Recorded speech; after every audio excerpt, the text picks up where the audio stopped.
کون ہے, کہاں سے آیا, کیا نام. فوجی نے آ کر پوچھا یا کون ہے, کہاں سے آئے, کیا نام ہے آپ کا. اس نے بتایا کہ میں فلاں ہوں, میرا نام ہے عبداللہ, فلاں جگہ سے آیا. بڑی کمی بات آگے جائے کھا دیا گیا. احمد جیسے بزرگ اور عالم کی نام آ کر کہیں گے کہ حضرت جی وہ اپنا نام بتاتا ہے عبداللہ, نقطہ ڈال دیا گیا عبداللہ. تو شاہد صاحب نے فرمایا کبھی عبداللہ بھی تو نام ہوتا ہے, عبداللہ ہوگا. تو وہ کہنے لگی جی وہ عین ہے نا, اس کی عین, عربی میں عین آنکھ کو کہتے, اس کی آنکھ میں بولنا. کہنے لگی جی ہے تو عبداللہ, مگر اس کی عین کا نقطہ پڑا گیا. اس وہاں سے میں نے عبداللہ کہا. تو یہ نقطے کی ساری بات ہے, ان کا بعد نہیں بلکہ ایک پھر آپ کو سنا دوں نقطے کے متعلق. کسی پنجابی بزرگ شاعر میں تھے, فرماتے ہیں محرم مجرم اکو شکلا, لکھنے میں اکو شکلا ایک ہی ہے, نقطے کی ہے. نقطہ ہٹا دو تو محرم, اب ایسے بھی شکلیں ڈھونڈتے سب کی دیکھنے میں تو ایک ہی جیسا ہے, کوئی مجرم ہے کوئی محرم. محرم مجرم اکو شکلا تے میں مر چلی کہاوے, مدے نقطہ مجرم والا محرم دے چل آوے.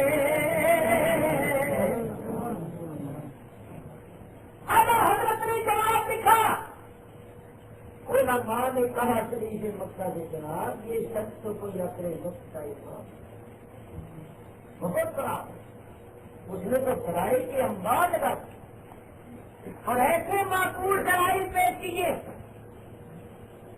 اور فلسفیانہ منطقیانہ طور پر اس نے مسئلے کو اس طرح نکھار کے بیان کیا ہے کہ ہم بھی اس طرح بیان نہیں. شریف مکہ نے اعلیٰ حضرت کی دعوت,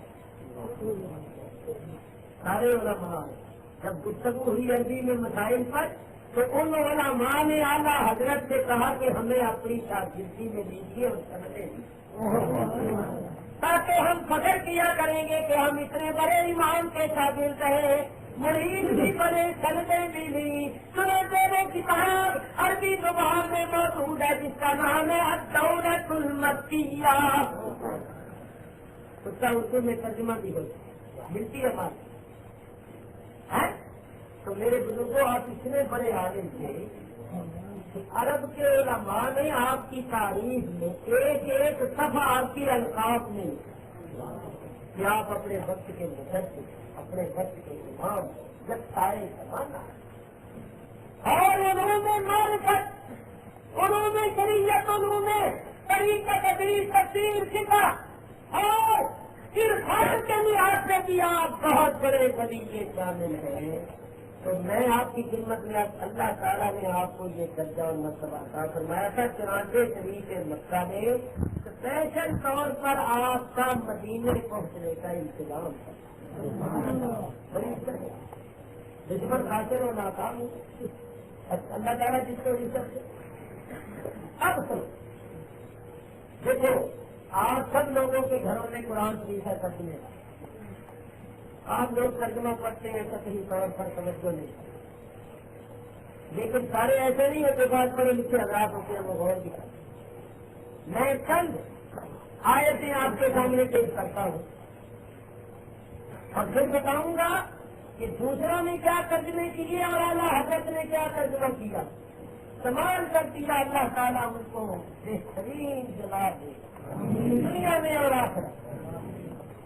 چنانچہ ذرا غور کریں, قرآن شریف میں ایک آئے جسک نوٹ کر اور اس کو دیکھنا.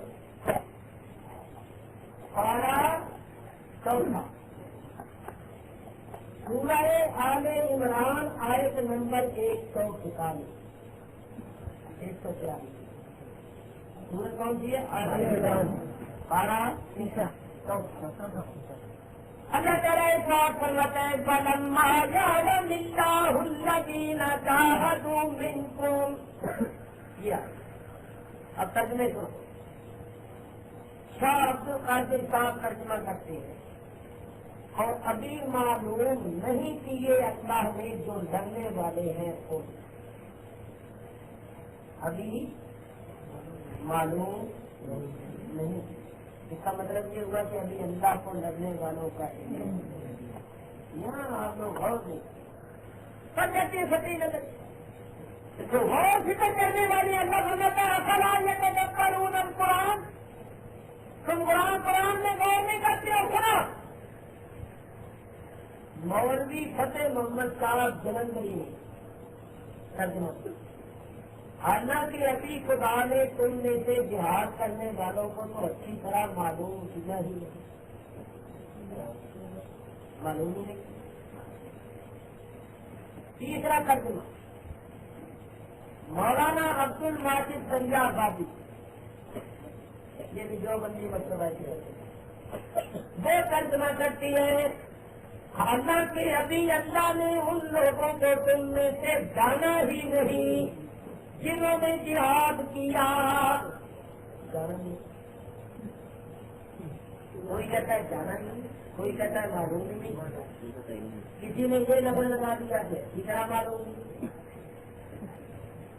جس کی نذیر احمد صاحب جو ہوگا. اور ابھی تک اللہ نے تو ان لوگوں کو جانچا ہی نہیں جو تم میں جہاد کرنے والی ہے. مولوی اشرف علی صاحب خان بھی ختم سنو. حالانکہ حضور اللہ تعالیٰ نے ان لوگوں کو تو دیکھا ہی نہیں جنہوں نے تم میں سے جہاد کیا ہو. ایمانداری سے بولو. ایک شخص جو قرآن شریف کے علوم میں غور کرنے تدبر کرنے کا شوق رکھتا ہے وہ جب ان آیتوں کو پڑھے گا تو کیا کہا سنے. ابھی اللہ کو مجاہدین کا علم نہیں. ابھی اللہ کو معلوم ہی نہیں تھا کون ہے جہاد کرنے کا. وہ کچھ کہتا ہے وہ کچھ کہتا ہے. اعلیٰ حضرت امام اہل سنت. اور ابھی اللہ نے تمہارے غازیوں کا امتحان نہ لیا. اب اس کی میں ذرا تشریح کروں. امتحان دینے والا ممتحن جو ہوتا ہے اس کے دو مقصد ہوتے ہیں. ایک تو یہ کہ وہ امتحان لیتا ہے اس مقصد کے پیش نظر کہ وہ خود جاننا چاہتا ہے کہ جس کا میں امتحان لے رہا ہوں اس کی قابلیت اور صلاحیت کا عالم کیا ہے. دوسرا مقصد یہ ہوتا ہے کہ وہ خود کو جانتا ہے مگر وہ چاہتا ہے کہ دوسروں کو اس کی قابلیت اور صلاحیت کا علم ہو جائے, دوسروں پر ظاہر ہو جائے کہ یہ کتنا بڑا قابل اور کتنا بڑا. تو اللہ تعالیٰ جو امتحان لیتا ہے نا اللہ فرماتا ہے ہم تمہارا امتحان کریں گے. تو اللہ اس لیے امتحان نہیں کرتا کہ اللہ کو خود معلوم کرنا ہو. اللہ تو سب کچھ پہلے سے جانتا ہے, اس کا علم قدیم ہے. اللہ اپنے بندوں کا امتحان اس لیے کرتا ہے تاکہ ان کو بندوں کا صبر استقلال حق پر ثابت کرنی دوسروں پر بھی ظاہر ہو جائے.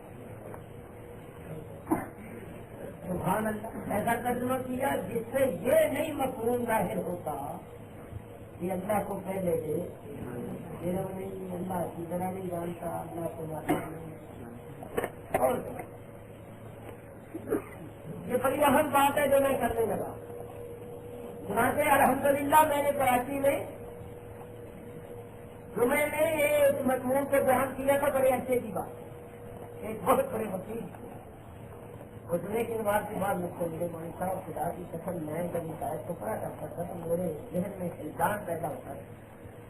تو میں نے 2-3 مولویوں سے پوچھا بھی تھا مگر انہوں نے میری تسلی نہیں کی. آج آپ نے جو اس آیت پر تبصرہ کیا ہے تو مجھے بہت اطمینان حاصل ہوا ہے. میں آپ کے لیے دعا کرتا ہوں, بہت خوش ہوں, بڑی دعا ہے. یہ بات ہے آج سے کوئی 18-20 سال پہلے. تو سنو میں آپ کی خدمت میں آتا ہوں. اللہ تعالیٰ سورہ والضحیٰ میں فرماتا ہے بابا کیا کہتا ضالًا فہدیٰ. اب اس کے ترجمے سے عبد القادر صاحب ترجمہ کرتے ہیں اور پایا تجھ کو بھٹکتا پھر راہ دی. شاید آپ نے ضالًا کا ترجمہ کیا کیا؟ میری نبی کریم بھٹکتے پھرتے تھے تو اللہ نے پھر آپ کو راہ. شاہ رفیع الدین صاحب ترجمہ کرتے ہیں اور پایا تجھ کو راہ بھولا ہوا سچ راہ دکھائی. راہ بھولا ہوا سچ جو ہو اس کو گم راہ کہتے ہیں کہ راہ کو گم کر دیتا ہے, پتہ ہی نہیں کتنا ہے. راہ بھولا ہوا بھی ایک ہی مقصد. شاہ عبد القادر صاحب نے ترجمہ کیا بھٹکتا, انہوں نے کیا راہ بھولا ہوا. اور عبد الماجد دریا بادی کا ترجمہ ہے اور آپ کو بے خبر پایا تو رستہ بتایا. بات ایک ہی ہے, الفاظ میں فرق ہے. بے خبر بھی وہ ہے جس کو بتانا, یعنی آپ کو رستے کا پتہ نہیں, تو رستہ بتایا تو اللہ نے پھر رستہ. جتنی نبی احمد صاحب ترجمہ کرتے ہیں اور تم کو دیکھا کہ راہ حق کی تلاش میں بھٹکے بھٹکے پھر رہے ہو تو تم کو دین اسلام کا سیدھا راستہ دکھایا. اس نے بھٹکے بھٹکے کو مطلب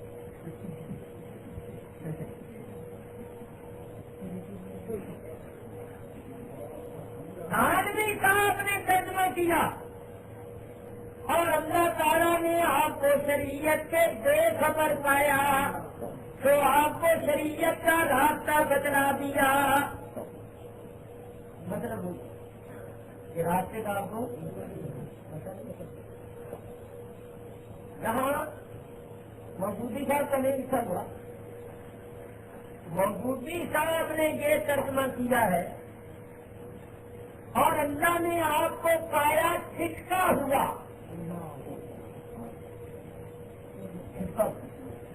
تو راہ بتائے بھٹکتا چھٹکتا بتا ایک ہی نہ تھا. چھٹکا ہوا بھی وہی ہوتا ہے جس کو پتا نہ ہوگی رستہ کی طرح حیران پریشان چھٹکا تھا.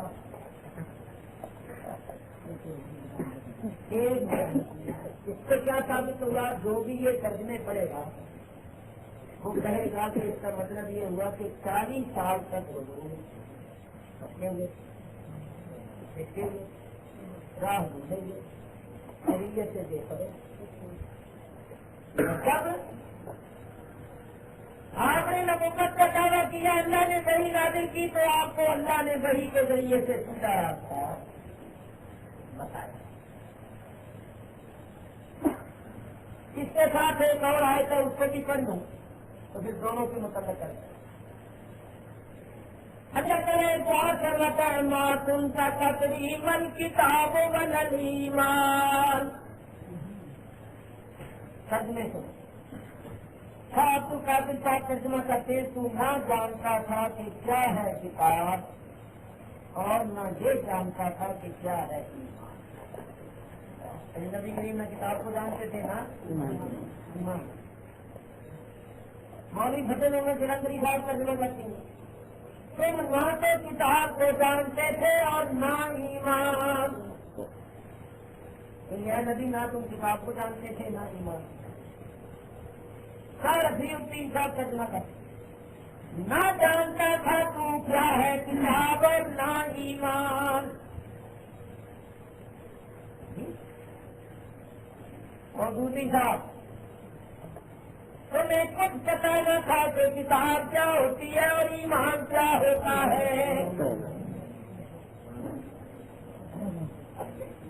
عبد الماجد دریا بادی صاحب آپ کو نہ یہ خبر تھی کہ کتاب کیا چیز ہے اور نہ یہ کہ ایمان کیا چیز ہے. جتنی ندیرہ میں تھا تم نہیں جانتے تھے کہ کتاب اللہ کیا چیز ہے اور نہ یہ جانتے تھے کہ ایمان کس کو کہتی ہے. یہ سب کچھ نہیں.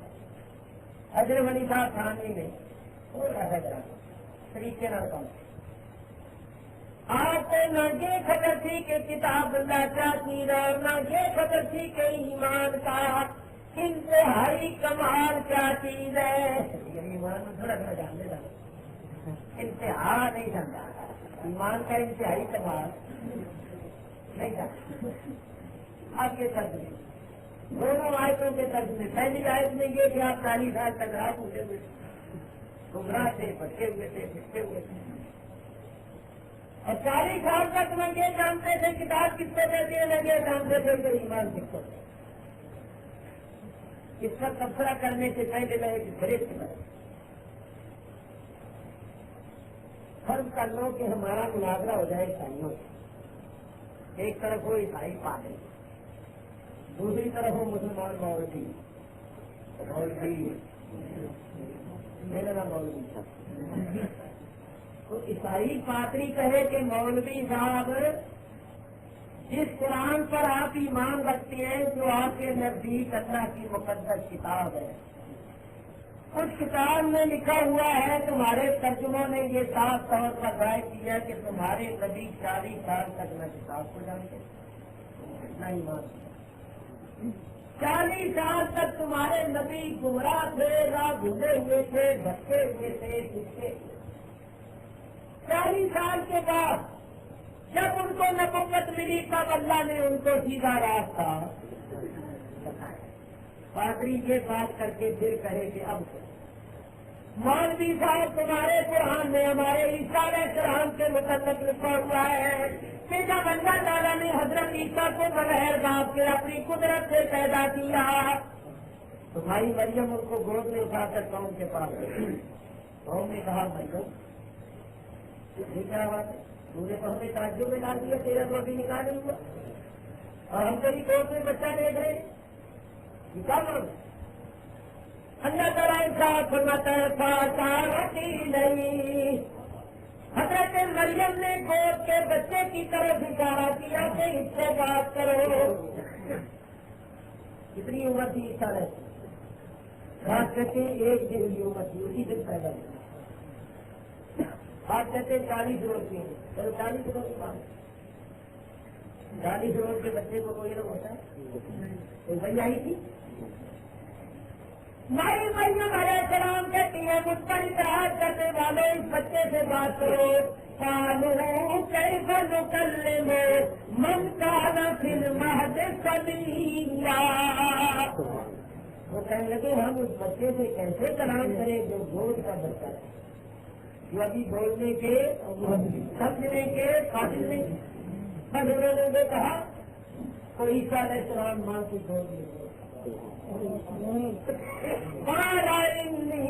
عبد اللہ میں اللہ سب آکان کتاب, اس اللہ نے مجھے کتاب دی ہے. وجعلنی نبیا, اور اس اللہ نے مجھے نبی بنایا ہے. وجعلنی مبارکا اینما کنت, اس اللہ نے مجھے برکت والا بنایا ہے جہاں بھی میں رہوں. وأوصانی بالصلاۃ والزکاۃ ما دمت حیا, اور اللہ نے مجھے نماز پڑھنے اور زکات دینے کی تاکید کی ہے جب تک میں زندہ ہوں. ابھی کلام سے آگے بھی ہے مگر اتنے پر اتفاق کر کے بات کرتے ہیں. عیسیٰ علیہ السلام فرماتے ہیں عبد اللہ, میں اللہ کا بندہ ہوں. معلوم ہوا پیدائش کے وقت میں یہ جانتے تھے کہ اللہ میرا مالک ہے, اللہ میرا خالق ہے, اللہ میرا معبود ہے, میں اللہ کا مخلوق ہوں اور اللہ کا عبد ہوں. عبد اللہ, عبد کا مانا عابد. اور جانتے تھے نا کہ میں عابد ہوں, عبد اور اللہ معبود ہے. میں اللہ کا بندہ ہوں اور میرا خالق ہے, مالک ہے, میں ان کا مخلوق ہوں.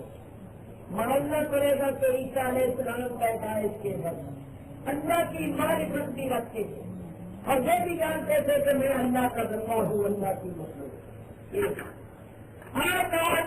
کتابا علماء تو بہت زیادہ جانتے ہیں، یہ بچے بھی جانتے ہیں آج آبادی کا سیدھا ہے۔ تو عیسیٰ علیہ السلام یہ نہیں کہتی کہ اللہ مجھے کتاب دے گا، فرماتے اس نے مجھے کتاب دے دی ہے۔ بدعلمی نبیا دعوت کا ہے، یہ نہیں فرمایا بدعلمی نبیا مجھے اللہ نبی بنائے گا، نہیں فرماتے بدعلمی نبیا اللہ نے مجھے نبی بنا دیا ہے۔ بھائی قرآن کی آیت پیش کر کے یہ کہے مولوی صاحب تمہارے قرآن سے ثابت ہوئے کہ ہمارے نبی پیدائش کے وقت اللہ کو بھی جانتے، اللہ کی بھی معرفت رکھتے، یہ بھی معلوم تھا کہ میں صاحب کتاب کو بھی جانتے، یہ بھی معلوم تھا کہ میں نبی ہوں۔ اس طرح فرمایا کیا نے مجھے نبی بنایا، تو ہمارے نبی پیدائش کے وقت بھی نبی، پیدائش کے وقت سب کچھ جانتے تھے۔ تمہارا نبی 40 سال تک بڑھتا ہوا، میں یہ جانتا تھا ایمان کس کو کہتے ہیں، میں یہ جانتا تھا کتاب کس کو کہتے ہیں۔ تو ہمارے نبی جانتے تھے، تمہارے نبی نہیں جانتے تھے۔ جاننا کمال، نہ جاننا نفس، ہمارے نبی کا کمال ثابت ہوا، تمہارے نبی کا نفس ثابت ہوا۔ ہمارا نبی پیدائش کے وقت نبی، تمہارا نبی 40 سال کے بعد نبی بنا۔ ہمارا نبی پیدائش کے وقت جانتا تھا، تمہارا نبی 40 سال سے گزرا رہا۔ بولے مولوی کیا جواب دے گا؟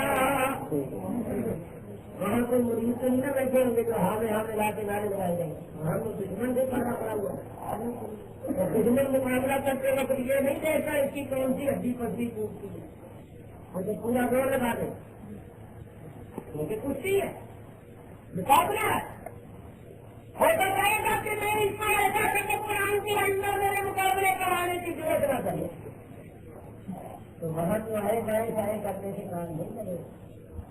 تو بتاؤ اس گھر پہ آگ لگ گئی، گھر سے وہ دونوں نے ایسی باتیں کی کہ دشمنان دین کو اسلام پر اور پیغمبر اسلام پر اتنا بات کرنے، وہاں کوئی ہو حضور کا غلام، وہاں کوئی ہو امام اہل سنت کا شاگرد، تو وہ جواب ٹھیک ہے، ہم اللہ رسل تکلا ہم مانتے ہیں، عیسیٰ علیہ السلام پیدائش کے وقت نبی بھی تھے، صاحب کتاب بھی تھے، عارف بھی تھے، اور کسی نبی کے کمال کا انکار نہیں کرتے۔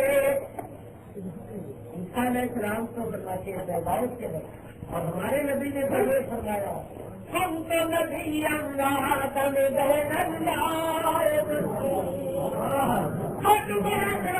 پانی اور مٹی کے درمیان کو ابھی ہم کا خاکی پتلا بھی نہیں بنا پانے وقت بھی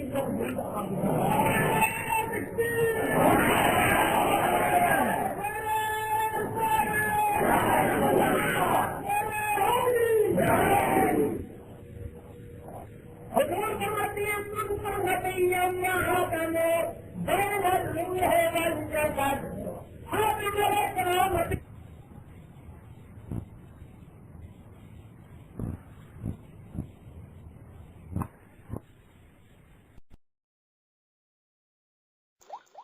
تجھ سے اور جنت سے کیا مطلب، وہاں بھی دور ہو دور ہو دور ہو، ہم رسول اللہ کے، جنت رسول اللہ کی۔ حضرات آپ سن رہے ہیں Razvi network international Islamic website. یہاں صرف مسلک اعلی حضرت اور حضور تاج الشریعہ کو ماننے والے علماء کرام و شورا اسلام کی نعت پاک اور عقائد کو سنوارنے والی تقاریر اپلوڈ کی جاتی ہے۔ خیال رہے کہ یہاں پر کسی بھی جاندار کی تصویر اور ویڈیو اپلوڈ نہیں کی جاتی۔ آپ حضرات اپنے یہاں کے کانفرنس جلسے کی ریکارڈنگ یہاں اپلوڈ کروا سکتے ہیں، اپلوڈ کروانے کے لیے ان سے رابطہ کریں۔ الحاج شیخ سجاد حسین رضوی، واٹس ایپ نمبر 787857444116۔